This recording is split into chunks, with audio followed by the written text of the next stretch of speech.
लेकिन एक हमारे राजनीति में भी रोजड़ा है, और वो रोजड़ा कभी बीजेपी के खेत चढ़ता है, कभी कांग्रेस के खेत चढ़ लेता है।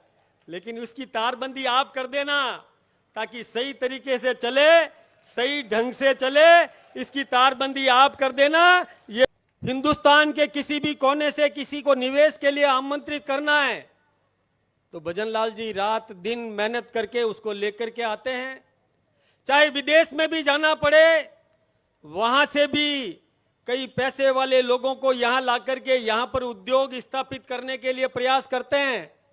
और वो किस लिए करते हैं कि यहां उद्योग लगेगा तो यहां के लोगों को रोजगार मिलेगा, यहाँ की होटलें चलेगी, यहाँ के ढाबे चलेंगे, यहाँ की टैक्सियाँ चलेगी, यहाँ के और संपन्नता बढ़ेगी, सब लोग संपन्न होंगे। इस प्रकार का प्रयास कर रहे हैं।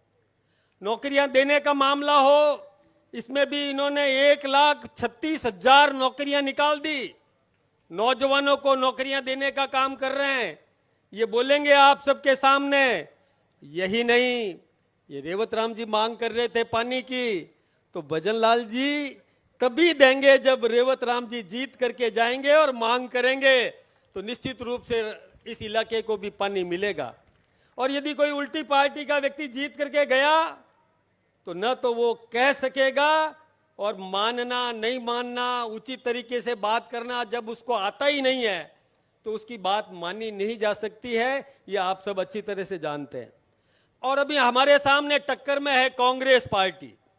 मैं आपको बताऊं, कांग्रेस पार्टी के नेता तो कितने जमानत पर है ये आप सबको पता है। उन्होंने भयंकर घोटाले किए।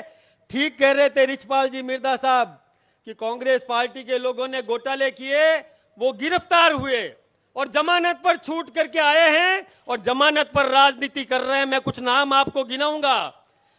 सोनिया जी जमानत पर है, राहुल जी जमानत पर है, संजय राउत जमानत पर है, प्रियंका जी जमानत पर है। कांग्रेस के समय में वित्त मंत्री थे पी चिदम्बरम, वो भी जेल में रह करके आए, जमानत पर है। अभी मुख्यमंत्री एक हेमंत सोरेन अभी कुछ दिन पहले जेल में बंद रह के आया और वो भी जमानत पर है। एक DK शिव कुमार कर्नाटक में मंत्री था, 64 ठिकानों पर छापे मारे गए और 64 घरों में नोटों से भरे हुए कमरे मिले। ये कांग्रेस के नेताओं का चरित्र है। आप जानते हैं संजय यादव, संजय सिंह और ये सिद्धारमैया और कीर्ति चिदम्बरम, अशोक गहलोत के खिलाफ भी जयपुर के अशोक नगर थाने में मुकदमा दर्ज है। वीरभद्र सिंह, अहमद पटेल और कर्नाटक का मध्य प्रदेश का कमलनाथ, रॉबर्ट वाड्रा, केजरीवाल, मनीष सिसोदिया, ये सब आपको पता है कितने घोटालों में ये सब बंद रहे। लंबी चौड़ी लिस्ट है, लेकिन ये लिस्ट मैं जेब में रख रहा हूं। लेकिन एक तीसरा उम्मीदवार और खड़ा है भाई, और वो अभी मैंने कोई सोशल मीडिया पर देखा कि वो बड़ी चिंता कर रहा था कि मेरी पत्नी यदि नहीं जीती तो वो भाग करके पीयर चली जाएगी। अरे भाई, जब तुम्हें इतना खतरा लग रहा था तो ये रिस्क ली क्यों? ये तो आप जानते हो कि वो जीत नहीं सकती। लेकिन मेरी तो एक सलाह है हनुमान जी, आप आपकी पत्नी के हारने में ही फायदे में हो। यदि पत्नी हारेगी तो पीट जाए या कहीं भी जाए, बच्चों को तो संभालेगी। अरे बच्चों को संभालना जरूरी है कि नहीं?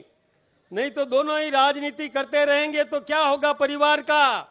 ये समझने की जरूरत है।